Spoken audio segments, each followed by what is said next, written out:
that going the whole time? Who knows?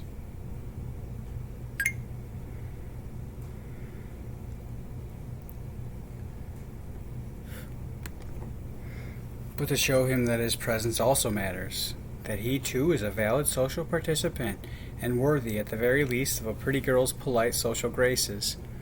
Although, and despite that the overwhelming majority of men actually are not indeed deserving of, let alone entitled to, abiding by fair scale anyhow, the kind or etiquette of any woman at all, much less than, presumably, from a girl who is pretty, and ergo, and assumably of more social value and higher upon the historical human hierarchy.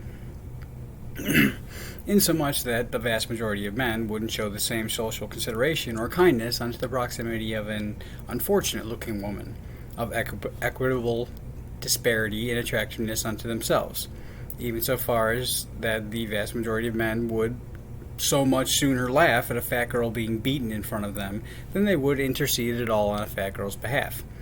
And in fact, it is a fair comparison, yes, that unto a pretty girl the attractiveness of most men is like that of an obese woman unto the vast majority of men themselves. Get what I'm saying? I mean that most men are gross, sweaty porpoises, and comparing the aesthetic of a pretty woman against the average male is like weighing a dolphin versus a whale, if that clarifies the scale. Wherefore, though, that no woman, especially a pretty one, ought ever to feel obligated to do a man homage with her eyes if she doesn't so desire, but does so to be polite, and habitual to safer practice, lest some pathetic needle-dick's wrath and spite she invite.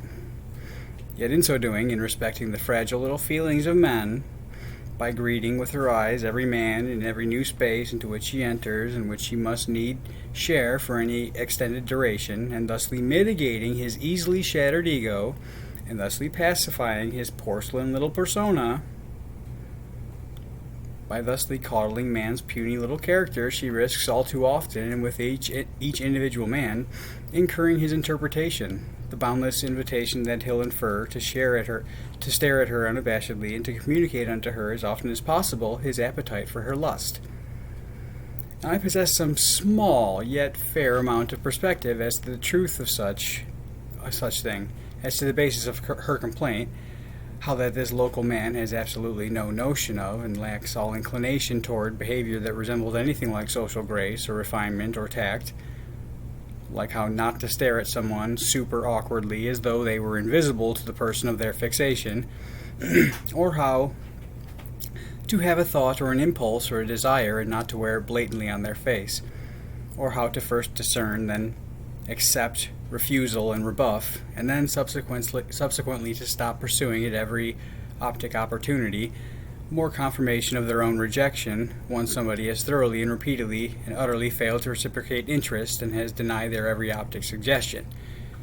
I have some little semblance of insight into the gross local conduct, or lack thereof, of some vague appreciation because of how the queers are with me. Queers who are supposedly more intuitive and astute to nuance and perceptive of social cues and receptive to and respecting of emotional indicators, and not that they too, as all men, are pursuant to a fault. Boulder-dash, but men are ravenous beasts unanimous, including yours truly, only that I'm disciplined to some very tiny degree, catapulting me miles above most, while impulse would have me lunge at every bare pair of legs that I see, and publicly salivate and stare hypnotically at every uncovered piece of female flesh. So though, forasmuch as even the queers around here exhibit a severe libidinous learning disability, I harbor my serious doubts that the straight men are much different, or show at all more restraint towards the women. Yet women, as I've said, don't have to shower next to the crude brutes who devour her with her eyes, or be isolated with him and without the camera's digital deterrent. And perhaps you would reasonably object that, regarding closet enclosures, if these perverts be so prevalent and furthermore loathsome to me, why ever would I put myself in such position as to shower secluded in their lair, except to experience exposure and invite persuasion? Fair. but that Yorkville has heavy levied a tax on water consumption of its citizens. And yay, environmentalists say, yet their purpose isn't ecological, but because Yorkville fucked up financially, and so is picking the pockets of its populace. The Fox River splits the town in two, for fuck's sake.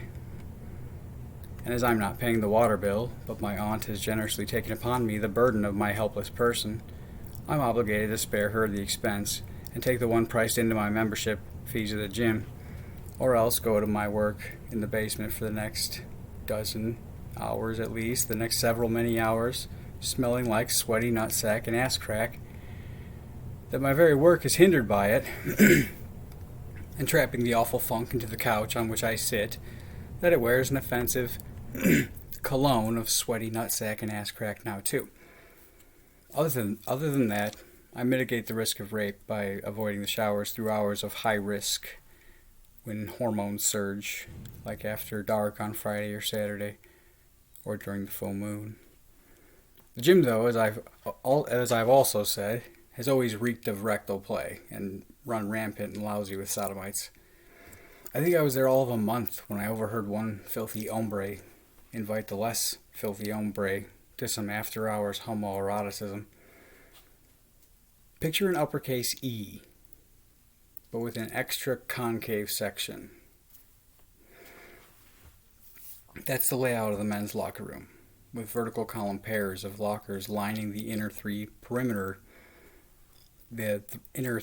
perimeter of each of the three concave sections. I was in the middle of these concave sections, at a locker along the face of its three-face inner perimeter that was opposite adjacent from where I heard them talking. Of the other two concave sections, they were in the one that was farther from the locker room entrance, along the lockers that were adjacent to my section. The back of their row face of lockers touching against the back of my row face of lockers, just opposite from where I stood and on the other side of the wall of lockers, which doesn't reach the ceiling. And so just out of angle from the two, within the reflective view of the mirror that spans a short length across from the three concave sections, that the two hicks couldn't see how that I might overhear them, yet neither were they overly concerned. One of them, at least anyhow. He approached the less filthy one straight out from the sauna, to which steam room their concave section of the three is closest, and separated by a closed doorway. I thought the locker room was otherwise empty except for me, so I didn't know that the less filthy one was even there until I heard the sauna threshold open, and the filthier hick strolled in and spoke. Because I also didn't remember having noticed anyone pass by, and I'm usually careful to keep cognizant of who's lurking around me, especially within such conspicuous settings. It was a Friday in the early energetic afternoon, which is crazy, given his shameful, lurid subject matter. But that also may have just been the point, and therefore meant specifically for my hearing, yet so to trivialize. But perhaps also to plant the seed of my tantalized intrigue regarding their gross, secret malfeasance. ¿Qué pasa, amigo? Nada, tú. Está bien. What you been up to, man? Just keeping busy. You still working and such? Yeah. And so for a minute they discussed factory work or custodial, assumably, or whatever other thoughtless manual labor that they two each occupied, respectively. Not respectably, but respectively. In that, if you'll recall, these hicks have no dignity.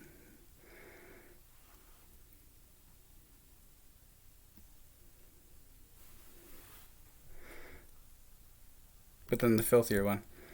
So what you got going on tonight, man? Nothing yet, man. So what you got going on tonight? Nothing yet, man. Just keep my options open. Well, you down for some, cervezas and smiles?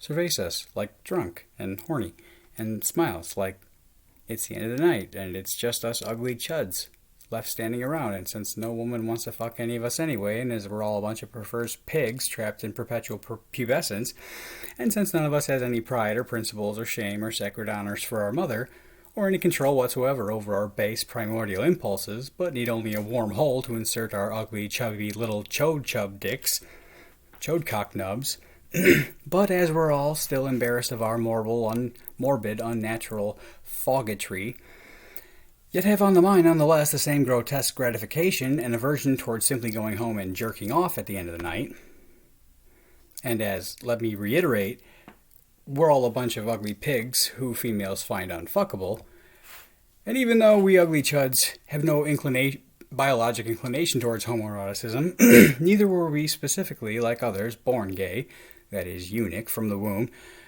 nor else were we impacted by impediments through the actions of men during the crucial formation of early childhood, unless we were, which profound determining factors, not inborn but imposed, yet all the same would render our appetites for such arousal distinctly outside of our own control and beyond the choice of inclination, and so, but despite that none of us were made eunuch from the womb or by men, that is, neither biologically or sociologically, but instead our behavior is merely the pathetic result when horniness is mixed with sad, lonesome depression, notwithstanding in that the cervezas have inebriated our collective inhibition, a sheepish smile soon suffices to express the group's unanimous desire, and before long we all start sucking each other's dicks, and then, assumably, no one can look themselves in the mirror furthermore thereafter, or their parents in the eye. Unless, of course, they're of this hick brand of Catholic in which they simply cannot look any more their mothers in the eye, but likely slip in a little tongue the next morning, and forthwith and henceforth with their father's daily kiss on the lips. You know, cervezas and smiles. Or so I inferred that day in the locker room to my disgusted horror.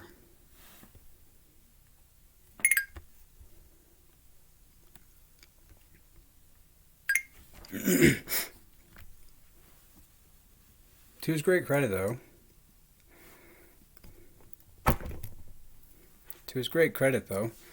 the less filthy hick, I gotta let the other camera see.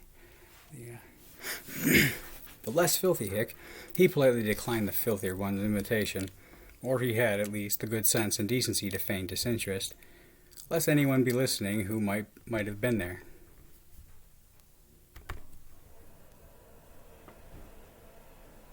Unbeknownst to the filthy pair, and as he could always retract the decision of his refusal at the pivotal moment, claiming instead, "Nah, man, I don't do that." "Oh, wait, what? No, man." Flustered but quick to recover. "I meant," then apparently made gesture and pantomime reference of drug consumption, probably coke or marijuana. "Aw, my bad, but nah, man, they randomly drug test over there." The less filthy one in reference to his job. Or so one can reasonably deduce. But I mean, so what? And who cares? I'm no prude. I know such homoeroticism is common among this awful modern man, and I'm all for gay rights. Well, I think it's abominable for a man to lay with a man and then should seek to lay with a woman, and that it's particularly abominable and evil, sinister, malevolent, these closet cases, these fogs on the down low, who trick some poor woman into marriage but for the exposure that they fear and to hide their closet queer. Yet I don't care what two grown men do together. It's none of my business. And what's more, they're not doing anything wrong or immoral, unless and except that they should ever again engage a woman sexually thereafter, without that first they disclose unto her their shameful sodomy. At which point, if she doesn't mind, it becomes then her subsequent responsibility to disclose unto her every future lover regarding the homosexuality captured in her snatch. Nor does it hurt me in any way if two shit-stabbers should play swords together. I don't care. But to discuss, inversely, without discretion, such blatant deviant behavior in such intimate confines that all must share, that straight and gay must share, such indulgence as would strike any heterosexual man as gross, heinous taboo, that was rather appalling. That took me back a bit, I'll admit. That was nothing, though. Almost a non-thought, except that I'm taking inventory. But Sunday of last week, some 11 or so days ago, these sick fucking parasites, these despicable fucking sodomites, these perverted fucking Catholics, these Moabites, for that they are of the fathers, and so comply with and impose and perpetuate not just the void traditions, but the corrupt purposes and every sick impulse of their paternal priesthood. These horrific fucking hicks, they've exceeded all bounds. It may consume them, and let this gross church, this profane Latin clergy, this South American Padre hand, this local finger of this people Abayu, Aaron's second-born son, Abayu, the younger of Aaron's elder two, but older than the younger two. As Nadab is Catholic's Eurasian birth, and Abihu is its dogma concept, spread to the Western world, onto South America, now the place of the Pope's strongest sovereign. And European Catholicism and Hispanic are two very different things. For whereas European Catholicism could not help but had no choice but in some measure to cleanse because of the Protestantism that it disdained, Hispanic Catholicism was born less of a break from the old than an escape from what revision at the time was new. And Protestantism is the younger notion, but the favored schism. And its scriptural binary too divides the origin of its blessed birth from its blessed birth in America. But as Spain also did inquire with fire, and the Reformation never reached Latin America.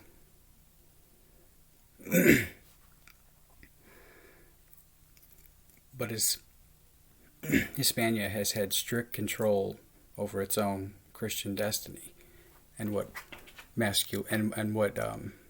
phallocentrism should only grow, and all ecclesiastic places of Christian theology are culpable, like Nadab and Abihu, the Catholic too. Let these hick pederasts burn in the strange fire which last week they offered in the locker room. Separated by the broad throughway aisle that runs the length and from the entrance to the locker room under the far end threshold that leads to the sauna, on the right hand, and toilet stalls just before the showers on the left, another long wall of lockers stretches across from the three concave sections, and unbroken except for a 6-foot hollow concave stretch itself, in the midst, opposite the middle of the other three concave sections. The hollow is furbished with granite countertop below a large vanity mirror. It has been my habit, when one is available,